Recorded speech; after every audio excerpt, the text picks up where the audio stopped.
Well, your background looks way more awesome than mine. I got like a stuffed banana over here and like some radio station crap. It's not as exciting as an amazing recording studio. I mean, it is a radio studio, so there is that, but nonetheless. Yeah. Yeah. Well, is this going to be video or just audio anyway? Video. We'll roll video.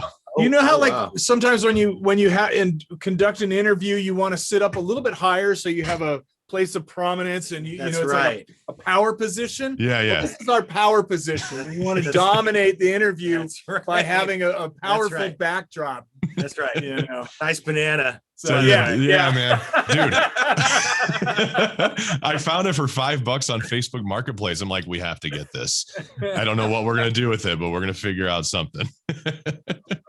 Well, guys, it's amazing to absolutely have you here, man. I mean, I've been listening to you since the beginning. Well, actually, I was born in 1987. You guys formed in 1984, and as going up, but it wasn't until when Americana started hitting and everything, and Ixnay on the Hombre, and I'm just like, yep, all right, this is my jam, man. So it's a pleasure to absolutely have you on a Zoom call, which is cool as hell. Thanks, man. Yeah, it's good to be here. Yeah, man. So before we get things rolling and everything like that, we got to chat about the brand new album, Let the Bad Times Roll, which is something that in the music world we have been waiting for a very long time. And Dexter, I actually interviewed you back at Northern Invasion a couple years back, and I asked you, I'm like, so when's the album coming? You're like, next year, man. And I'm like, yeah. That's what I always say. I started saying like around 1985 that the record was going to be out. So it was a while. We've been working on the record, and we have had a number of songs for a while, but about 2 years ago, we really hit this very creative period and started coming up with some really good stuff that just seemed very timely and seemed to fit. So that kind of became this record. Yeah. Even more than the stuff we had already had written. So we might go back and hopefully revisit some of that stuff. Maybe we'll have another creative period when we're done here and have a whole new record. But it shouldn't be another 9 years. Hopefully the next one comes more quickly. Yeah, absolutely, man. And everyone's loving it. I'm loving it because, again, I've been an Offspring fan for years and years and years. And even since that show that you guys had at Northern Invasion years back, I remember that whole weekend. There's a bunch of other bands playing, of course, and whatnot. But I remember that one moment. I'm like, this is the first time I've ever seen the Offspring live, and the crowd going nuts for everything. I'm like, oh my gosh, this is one of the best live bands that I've ever seen in my life because of the amount of energy that you guys bring to a performance.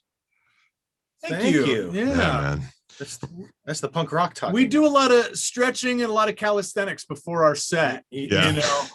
Some bands just drink and smoke before the set, but no, we're working out, man. Yeah, bringing out some what do they call that? P90X, and doing some DDP yoga, whatever. Just getting stretched out, man. Taibo, Taibo, yeah, man. Taibo. So obviously the album had to get delayed because of the COVID-19 pandemic and everything, which was, I'm sure, so much fun for you guys. But obviously with the delays that had to happen, what were you guys doing? I mean, even in a personal way about what was happening during the pandemic, because so many bands had to be stuck in home. They could only do writing, or they just kind of hung out. What was kind of some of the stuff that kept you busy? Yeah, we did meet up in here and spend a lot of time working on rehearsing, rehearsing the new stuff, but also rehearsing the old stuff. The regular set list. We also spent a lot of time making sure this record was as good as it could be, mixing, just tightening up some nuts and bolts, working on the artwork. And eventually got to the point where, and then we started doing Christmas songs and covers from the Tiger King thing, and at some point we eventually just got to the point where, man, this record's done. We just got the fans need to hear it, and we can't sit on it any longer. Let's get it out there. Yeah, get it moving, guys. So you just mentioned the Tiger King. So obviously, doing a cover song of the Tiger King. Did you see that Carol Baskins is trying to make her own cryptocurrency? No, but I'm not surprised. Yeah, everything about that documentary was insane. When we did the song, you're allowed to cover a song. I mean, you got to, give credit and songwriting royalties and all that. Right. If there's any money to be made off music anymore. Right. But since that song was never copyrighted, it was written by two guys, written and recorded by two guys in Washington State. It wasn't actually the Tiger King. It's not the Tiger King. He has nothing. He has nothing. He's lip syncing it. Yeah. He Milli Vanilli the whole thing. I had no idea. Yeah, he paid these guys to write and record the song. He says, yeah, there's this bitch down in Florida who may have killed her husband. Write a song about it. Here's $500.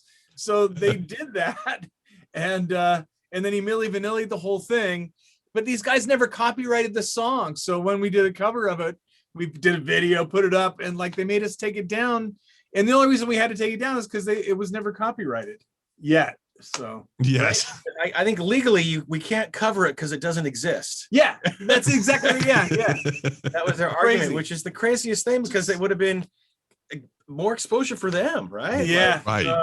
None of it makes any sense. You don't get any money off a cover. They get it all. So, but it was fun. It's a fun song. Yeah, absolutely. And and covers. I mean, I think cover music has been done for years and years and years. So many bands have been doing covers, but when Disturbed did that big ass one of The Sound of Silence, which all of a sudden was just everywhere, and then bands like Bad Wolves started doing what do you call that darn song, Zombie by the Cranberries, and you guys have been doing this jam for so long, and even Five Finger Death Punch covering your tracks as well too. Is there any covers out there that you're like, man, we could probably do justice to that you're thinking of in your own minds? Oh, not since Joe Exotic. Yeah. We should think of something. Yeah, we got to come up with something quick. I kind of think it has to be something odd in a way, like a song you wouldn't expect, or Spice Girls, right? Yeah, bring out the wannabe, man. Bring out the wannabe. That's awesome. So touring, obviously, with COVID-19, it's making things kind of difficult to do that. But I do see you have a couple dates here in the US and a bunch of dates across seas as well, too. Is there any kind of touring plans happening for bigger stuff in the US this year? Well, we're starting to look at the fall and maybe do some radio festivals. Mm-hmm. I don't know if we've announced anything yet. Did we announce like Texas yet? Texas, I think we announced Texas. Mm-hmm. So we're starting to feel confident that the vaccines are working, the rollout of the vaccines, and we're putting the virus behind us, and we can start gathering safely as groups of people. So, and then we're going to the UK in the fall, and so hopefully by next year we're back up and running full speed. Yeah, man. And especially, and you just mentioned too about how not a ton of money is now made on music nowadays. I mean, for bands like you guys, touring is like the main thing, selling t-shirts, getting out there, getting and whatnot. So I imagine not being able to tour has had a pretty big effect on you guys. Well, I mean, that sounds like it's all financial. Yeah. That's not where I mean, and maybe in an own way, like obviously financial, sure, but like at the same time, maybe like in a mental aspect, because you want to get out there, you want to push out the new album as well too, and especially with the new album dropping too, I imagine you probably want to get out there and get the music out there.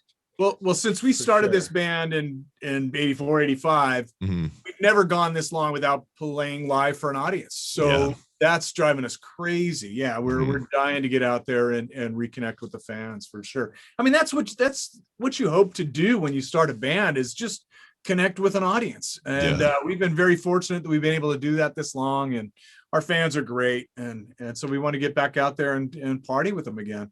Yeah, man, absolutely. Now, speaking of party, one of my things that I've always has fascinated me about the music, just touring and concerts and stuff, is one of the more historical music moments out there, Woodstock 99, which you guys performed at in 99. Do you have any interesting stories about that time? Because I remember, man, it's considered the day the 90s died. And I was talking to Lejean Witherspoon of Seven Dust, and he had a weird story. I'm like, wow. I'm like, now that I have the Offspring with me, I'm like, do you remember anything specific from that date?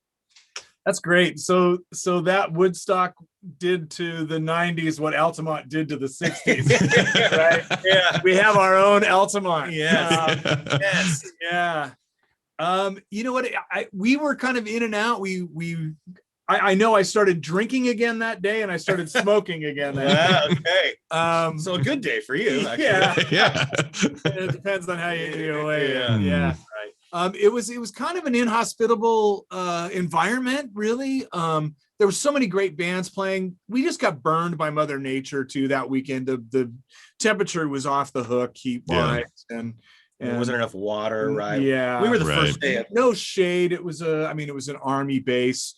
There's this great place we play in Nuremberg that was built by the Nazis that is far more hospitable to that kind of a rock show than the Air Force Base was out there in New York that day. I mean, we played on day one, and all this stuff didn't go down until the last day. But I would say you could feel it. You could already feel it in the air. I don't know exactly how to explain it. There was a tension, a frustration. Yeah. I don't know. It was hard to put your finger on, but you could feel it about to get ugly. Yeah, I mean, even when you guys are performing, I see like bottles flying all over the place and just littering the stage while you guys are performing. And Dexter, you even got nailed right here, and all, but you kept your cool and you just never stopped. You just like, all right. I took a good one that day. I've seen that GIF. It's great. Yeah. Oh, there's a GIF of it. Well, now I gotta find it. Welcome to the internet. Of it, yeah. Well, being one of the more historical moments now, Dexter, not only are you Dr. Dexter, and I have the distinct honor of calling you in the first interview of the distinct honor of saying Dr. Dexter for the first time. So I feel good about that. But I didn't get to ask you about, you're still doing the hot sauce, right? Oh, yeah. Yeah. And so now that you got your hot sauce going on, Noodles, what if you were to create your own version of something, whether it be a hot sauce or maybe even like a spaghetti noodles, because that's so cliche. Right. Do you have a product that you would make yourself to go along with Dexter's? Maple syrup. Maple syrup. I think nobody's doing, like, there's no rock star that has their own syrup, right? Yeah, I can't think of syrup, Yeah. All right. Do you have a name? Because Southern California, Orange County punk scene is known for syrup. Yeah. Well, no. I tell Noodles he better get his shit together and get some kind of product together, because once my hot sauce takes off, fuck, the band is over. Right? it's that pure moment of I'll like, have just syrup to fall back on. Yeah. See, if this Offspring thing doesn't work out, you got syrup and hot sauce. Yeah. Damn. Who would have thought, right? Let's go, guys. I won't keep you too long because I know you got a few more of these things to do today, but brand new album out right now called Let the Bad Times Roll. Check it out. It's available on probably everything, because there's vinyl and 8 tracks and MP3s and streaming. That's all available again. Isn't that interesting? All of that. We actually did do cassettes this time around. Cassettes. We okayed the artwork for cassettes.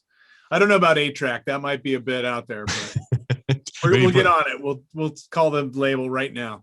Yes, maybe put some live concerts on Laserdisc while you're at it. You could do that. Yeah, right. Yeah, man. Bring back those old formats. Which, real quick, one more thing before you go. I mean, I will seek out original formats like that. Like Rob Zombie released his album on cassette too, and obviously yours as well. And it's so cool to see. And Ghost released their album on 8 track. That's why I brought it up. I'm just did they really? Ghost? Yeah, they did. They did their own thing, man. And I'm just like, that's so cool to see that again, because kids today, they have streaming and they just get to click it immediately. And I'm like, dude, sometimes holding the music and making your own artwork is just so much more valuable.